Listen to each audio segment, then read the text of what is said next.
Hey, it's Clay Trader, and this will be a video chart on ticker symbol PLUG. We will take a look at the 30-minute time frame.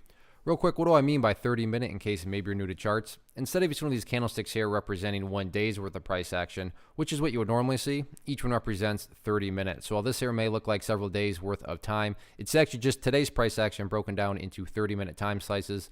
I like to do this time frame. I think that does a good job of telling the quote-unquote story of the price, and then makes mapping out where levels of support and resistance a bit easier to see.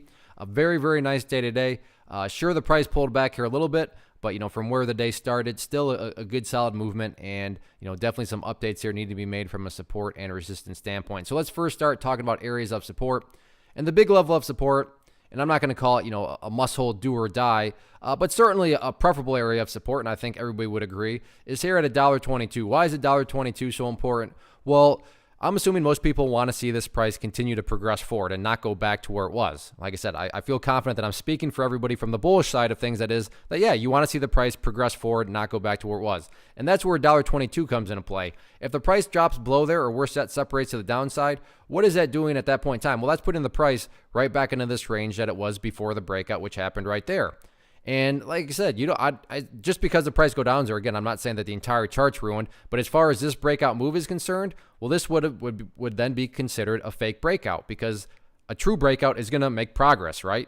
It's not going to go back to where it was. I'm assuming I state the obvious when I say that. So is today's price movement a true breakout, the start of something bigger? Well, if it is, it needs to keep on breaking out. And I'm defining quote unquote keep on breaking out as showing progress, and defining progress as staying above $1.22. So $1.22, very revealing level on whether or not today's price action is the start of something bigger or not, because you got to see progress forward. Now, what about areas of resistance? If this upwards move is going to continue, where are some of these battlegrounds at? And for me, there's a very blatant one that stands out, and that's right up here. What is that at?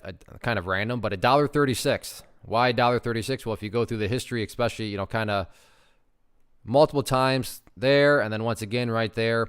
So like I said, $1.36, definitely random. $1.35 would make a little bit more sense, but it is what it is. So $1.36, key level of resistance going into tomorrow. But again, it's all about building that higher base. The price can come down here, bounce around, and head back up. Even at that point in time, if you picture these as stair steps, you'd have one stair step there, you'd have one stair step there, and these stair steps would be heading in the upwards direction, and that's what you want to see. So no doubt about it, though, today, very nice volume, nice price action, so we'll see how this closes out the week tomorrow. One of the most popular questions I get is, hey, Clay, how do you find the stocks that you trade? So what I've done is put together this free resource guide where I talk about the tools that I use to locate stocks that I find interested in and think may have potential. So if that sounds like something that could add value to you as a trader, then by all means, click right there to get access to the guide. The guide itself is very short and to the point, and like I say, it is free. Thanks for watching. Have a good one.